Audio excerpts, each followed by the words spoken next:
स्वागत है आपका अपने YouTube चैनल द ज्ञान कुंभ में। और द ज्ञान कुंभ आपके लिए लाया है हिंदी वो है जिनमें वर्ण या अक्षर बार बार आए। जी हाँ, तो अब हम आइए शुरू करते हैं आज की कक्षा। नमस्कार प्यारे विद्यार्थियों, एक बार फिर से उपस्थित हैं आपके समक्ष हिंदी व्याकरण की एक और न्यू वीडियो लेकर। हिंदी व्याकरण में हम पढ़ रहे हैं काव्य सौंदर्य के अंतर्गत अलंकार, और अलंकार में भी अर्थालंकार के भेदों को यहाँ पर समझ रहे हैं। तो अगला जो अर्थालंकार का भेद है वो है दृष्टांत अलंकार। जी हाँ, चलिए देखते हैं दृष्टांत अलंकार के बारे में कुछ रोचक तथ्य। रोचक तथ्य इसलिए बोला क्योंकि इसमें बहुत ही कुछ अद्भुत देखने को मिलेगा जो अभी तक के अलंकारों में नहीं मिला, और पहचानना भी बहुत मुश्किल है, इसलिए और भी रोचक हो जाता है। देखिए, अलंकार का नाम है आप दृष्टांत अलंकार। पहली बात तो ये कि इसका नाम ही दृष्टांत। अब इसका क्या मीनिंग निकालें हिंदी में। इस दृष्टांत का अर्थ होता है जब हम कुछ जैसे दृष्टांत वहाँ सुनने को मिलता होगा, आपने कभी प्रवचन में गाए होंगे, जब कोई कथा चल रही होती है या कोई कहानी चल रही होती है तो उस कहानी में कुछ उदाहरण बताए जाते हैं ना। तो उदाहरणों को इसलिए बताए जाते हैं कि जो पब्लिक जो जनता जनार्दन होती है वो उसे समझने के लिए थोड़े बहुत सरल भाषा के लिए उदाहरणों का प्रयोग कर लेते हैं। तो वो कथा को एक उदाहरण के माध्यम से बताना, तो जो उदाहरणों के माध्यम से उसी कथा से एक रिलेटिव या संबंधित उदाहरण होगा तो उसे बोलेंगे दृष्टांत। वो हम एक दृष्टांत सुनाते हैं, ऐसा आपने सुना भी होगा कथावाचकों के मुख से, हम एक दृष्टांत सुनाते हैं इससे संबंध, माने कहानी चल रही, फिर उसी कहानी से रिलेटिव या संबंधित एक उदाहरण पेश करना, उसी से संबंधित, कोई दूसरा नहीं, और फिर उस उदाहरण को बोला जाता है ये दृष्टांत है इस कहानी का। उम्मीद है आपको दृष्टांत शब्द का अर्थ समझ में आ गया होगा, क्योंकि जब तक आपको अर्थ नहीं आएगा तो आप बिल्कुल ये कन्फर्म ही नहीं हो पाएंगे वहाँ पे कि आखिरकार इस पंक्ति में अलंकार है कौन सा, क्योंकि ऊपर की जो लाइन होगी या पंक्ति होगी उसका संबंध नीचे की पंक्ति से होगा। तो यही इसकी परिभाषा भी है और यही इसका अर्थ भी निकलता है। और इसकी परिभाषाएं तो बहुत से रूपों में देखने को मिल सकती हैं। तो हमें तो सिर्फ ये देखना है कि दृष्टांत का अर्थ है किसी उदाहरण में प्रस्तुत की गई कहानी कथा, तो उस उदाहरण को दृष्टांत बोलेंगे उसी कहानी का। उम्मीद है आपको ये समझ में आ गया होगा। अब आप प्रश्न लिखें कि दृष्टांत अलंकार की परिभाषा को उदाहरण सहित लिखिए। उम्मीद है आपने प्रश्न लिख लिया होगा, और मैं सबसे ज़्यादा बार बार उम्मीद इसलिए करूँ ये दृष्टांत अलंकार है क्योंकि इसमें अंत लगा है, तो मैं नहीं चाहता कि आप किसी का भी भाई पढ़ाई से संबंधित कोई अंत हो जाए। ठीक है, तो आप बराबर फोकस रखें दृष्टांत अलंकार पर।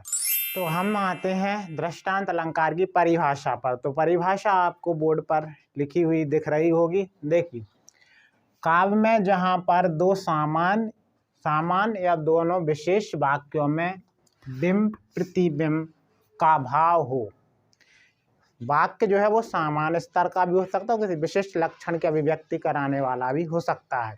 अब यहाँ है बिंब प्रतिबिंब। बिंब प्रतिबिंब क्या भाई, जो हम दर्पण में देखते हो, दर्पण के अंदर जो इमेज बनती है वो प्रतिबिंब है, और हम खड़े हैं तो हम बिंब हैं, तो उसी बिंब या प्रतिबिंब। तो यहाँ बिंब और प्रतिबिंब में अंतर ये हुआ कि उपमेय जो है वो बिंब है, उसी रूप में जब बात कही जाए किसी उदाहरण के साथ तो वो उसका प्रतिबिंब है, क्योंकि उसी रूप में हम उसे प्रकट कर रहे हैं, इसलिए वो दृष्टांत है, इसलिए वो उदाहरण है, उससे संबंधित है। जो हमने अभी बोला था कहानी कथा सुना रहा, तो उससे एक रिलेटिव उदाहरण लेंगे। तो जो कहानी है, जो कथा है, वो हो गई बिंब, और उसका प्रतिबिंब बना वो। तो जिस तरह हमारे दर्पण में छवि बनती है, हमारा वो प्रतिबिंब है, वैसे यहाँ पर दृष्टांत अलंकार के में होता है।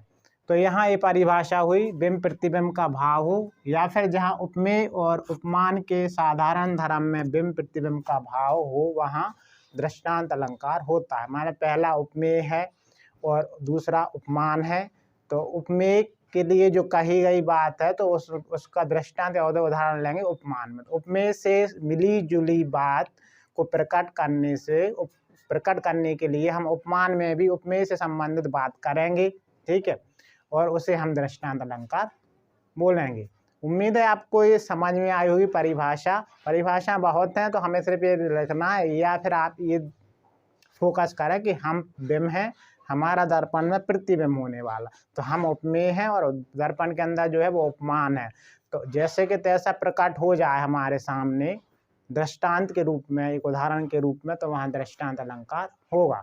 तो उम्मीद है आपको परिभाषा समझ में आई होगी।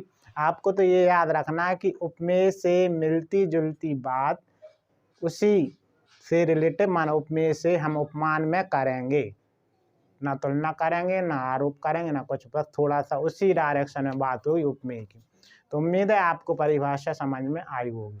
अब हम यहाँ पर दृष्टांत अलंकार के कुछ उदाहरण देखेंगे जिससे आप और भी स्पष्ट हो जाएंगे। देखिए, पहला जो उदाहरण लिखा है, पापी मनुज भी आज मुख से राम नाम निकालते, देखो भयंकर भेड़िए भी आज आंसू ढालते। तो यहाँ मनुज यानी मनुष्य होता है, मनुष्य ये तद्भव है, मनुष्य का मनुज भी आज मुख से राम नाम।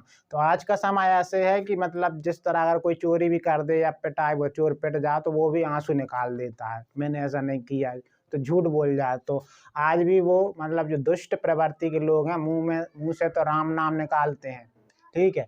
उसी तरह तो यहाँ पापी मनुष्य को किसमें ये उपमेय है, उपमान, उसी दृष्टांत क्या हुआ, भेड़िया, तो भेड़िया की बराबरी की है। तो देखो भयंकर भेड़िए भी आज आंसू ढालते, तो उनका रोना ऐसा ही है जैसे कोई भेड़िए आंसू डाल रहा हो। और यहाँ पर राम नाम को किसके रूप में प्रस्तुत किया है, आंसुओं के रूप में प्रस्तुत किया। तो मतलब पहला जो उपमेय है वो एक, अब उन्होंने एक राम नाम निकालते तो दुष्ट प्रवृत्ति के मनुष्य, अब उन्होंने उस दृष्टांत, उस उदाहरण से समझाने के लिए नीचे एक पंक्ति लिए, देखो उसी प्रकार जैसे भेड़िए आंसू ढालते हैं या निकालते हैं। दूसरा उदाहरण है, जो रहीम उत्तम प्रकृति का कर सकत कुसंग, चंदन विष व्याप्त नहीं लिपटे रहत भुजंग। भुजंग पर्यायवाची है सांप का, सबके पर्यायवाची याद होने चाहिए पहली बात तो आपको। ये जितने भी रहीम के दोहे होते हैं ना, उनमें ये दृष्टांत अलंकार भरा पड़ा है। तो हमने एक उदाहरण लिया है, जो रहीम उत्तम, तो कवि रहीम जी कहते हैं कि उत्तम प्रकृति का मनुष्य, जिसकी प्रकृति, जिसका नेचर, जिसका स्वभाव सबसे अच्छा है, उत्तम है, कर सकत कुसंग, तो उसका कुसंग, यदि वो बुरे लोगों के साथ बुरी संगति में है, कुसंग यानी बुरी संगति, तो उस संगति का असर उस पर नहीं पड़ेगा, क्योंकि उसके अंदर इतने अच्छे गुणों से भरे हैं या भरा पड़ा है, वो इतने अच्छे गुणों से कि उसके रहते जो बुरे हैं वो तो उससे प्रभावित हो सकते हैं, लेकिन वो प्रभावित नहीं हो सकता। ये एक अच्छा उदाहरण है, कितना अच्छी बात कही गई है, और आज के समय में ये लागू भी होती। हम मित्र तो बना लेते हैं, ठीक है, हम घूमते फिरते, लेकिन हम उसके गुणों को भी ग्रहण कर लेते, जबकि ऐसा नहीं होना चाहिए। देखिए, मित्र बना लो अच्छी बात है, लेकिन अपने अच्छे गुणों को उसमें डालने की कोशिश करना चाहिए, ना कि उसके गुणों को अपन न मिले। अगर आपका मित्र अच्छा है तो उसके अच्छे गुण आप ले सकते हैं, लेकिन आप ही अच्छे हो, उत्तम प्रकृति के हो, अच्छे स्वभाव के हो, अच्छे नेचर व्यवहार के हो, तो यदि आपके दोस्त तो बहुत सारे होते हैं इस संसार में, भांति भांति के जीव हैं, मनुष्य हैं, तो 1000 दोस्त मिलते हैं, कुछ अच्छे भी कुछ बुरे भी, तो हम फिर क्या रहते हो, दोस्ती के चक्कर में उनके साथ हो जाते हो, हम भी बुरे कामों में लिप्त हो जाते हैं, उसके कामों में लग जाते हैं। तो ऐसा नहीं करना चाहिए, गलत है। जबकि हम जैसे हैं, हमारी तरह सामने वाला होना चाहिए, ये प्रयास करना चाहिए। स्वामी विवेकानंद जी ने यही प्रयास किया, गांधी जी ने भी यही, ऐसा नहीं कहा कि अंग्रेजों के साथ रहे, उनके तलवे चाटे, उनकी दोस्ती कर ली, उनमें ही रम गए, तो ऐसा नहीं हुआ। जो ऐसा है उन्होंने कोशिश करी हमारे जैसे ही हो जाए, ये भी कोशिश की है, हो गए तो अच्छी बात, ना होगा तो और भी अच्छी बात, अपनी कोशिश करते रहना चाहिए। तो इधर ऊपर जो उत्तम प्रकार अच्छे मनुष्यों की बात की गई है, तो बुरे या कुसंगति उसका कुछ नहीं बिगाड़ सकता। अब वो दृष्टांत उदाहरण नीचे समझाया गया, जैसे चंदन विष व्याप्त नहीं, तो चंदन विष व्याप्त नहीं लिपटे रहत भुजंग, सांप चंदन के पेड़ से लिपट जाए तो चंदन की जो खुशबू है उस पर विष का कोई प्रभाव नहीं पड़ता, खुशबू बराबर आती रहती है, फैलती रहती है, कितने सर्प या सांप उससे लिपट जाए। तो कहने का मतलब ये, चंदन भले वो दो, उसने क्या नाम से सांप ने मित्रता की है, लेकिन सांप का जो विष है उस पर नहीं चढ़ा, चंदन की लकड़ी पर, वो अपनी खुशबू लगातार बिखेरती रही और बिखेरती रहेगी, इससे कुछ। उसी तरह है तो यहाँ कुसंग को सांप के रूप में प्रस्तुत किया है, क्योंकि सांप का जहर उसी तरह रहता है, इधर अब तो कुछ अलग ही बात है, लेकिन जिस समय लिखा गया उस समय की हम बता रहे तुलना करके कि मतलब वो अपन कार या डस्ट ले तो अपने पता ही नहीं चलता। ऐसे अपने मित्र रहते हैं जो कब आपके पीठ पाछे वार कर लें, डस लें, आपको पता ही नहीं चलेगा और आप यही समझते रहेंगे यही हमारा अच्छा मित्र। इस तरह से ये सांप का उदाहरण दुष्टों के रूप में प्रयोग किया गया है, कवियों ने लिया है इसे। अब है आखिरी वाला, मन मलिन तन सुंदर कैसे, विष रस भरा कनक घट जैसे। कनक माने सोना, सोना रूपी घट, घड़ा, और घट यानी घड़ा होता है या मटका। तो सोने के मटका अगर विष से भरा है और सोने का मटका है सोना, और वो किससे भरा है, उसके अंदर क्या है, विष है, जहर है। तो उसी तरह मन मलिन है, यदि जिस मनुष्य का मन मलिन हो, गंदा हो, अच्छा नहीं है, साफ नहीं है, अच्छे व्यवहार का नहीं है, तो वह चाहे तन कितने सुंदर हो, शरीर कितने सुंदर हो, तो उससे क्या है, उसका मन खराब है तो तन का कोई महत्व नहीं है। उसी तरह यहाँ विष रस भरा कनक घट, जैसे सोने का घड़ा अगर विष से भर दें तो वो सोने का घड़ा को आप बिल्कुल आप रख नहीं सकते अपने पास। सोना भले उस सोने का बना है लेकिन उसके अंदर है क्या, विष है, जहर है। उसी तरह मन में बुराइयां हजार हैं लेकिन बहुत अच्छी सुंदरता लिए घूम रहा है, तो शरीर कुछ नहीं है, शरीर तो नष्ट हो जाएगा, जो कुछ है वो तो क्या है, मन है, व्यवहार है और अच्छे संस्कार हैं। यहाँ पर एक ऊपर की बात को दृष्टांत के रूप में प्रकट की गई, नीचे उपमान है, ऊपर उपमेय है, ये याद रखना है। तो उम्मीद है आपको इतने उदाहरण समझ में आए होंगे दृष्टांत अलंकार। और भी इसी तरह आप उदाहरण पढ़ते रहेंगे तो आप और भी अच्छे से बता सकते हैं कि दृष्टांत अलंकार का उदाहरण है। बस परिभाषा पर फोकस करें, ध्यान रखें सब बातों। आज के लिए बस इतना ही। उम्मीद है हमारी आज की ये वीडियो आपको पसंद आई होगी। यदि पसंद आई है तो इसे लाइक कर दीजिए और अपने अधिक से अधिक विद्यार्थियों और अपने दोस्तों के साथ शेयर कर दीजिए और सब्सक्राइब कर दीजिए हमारे अपने परिवार द ज्ञान कुंभ को। धन्यवाद।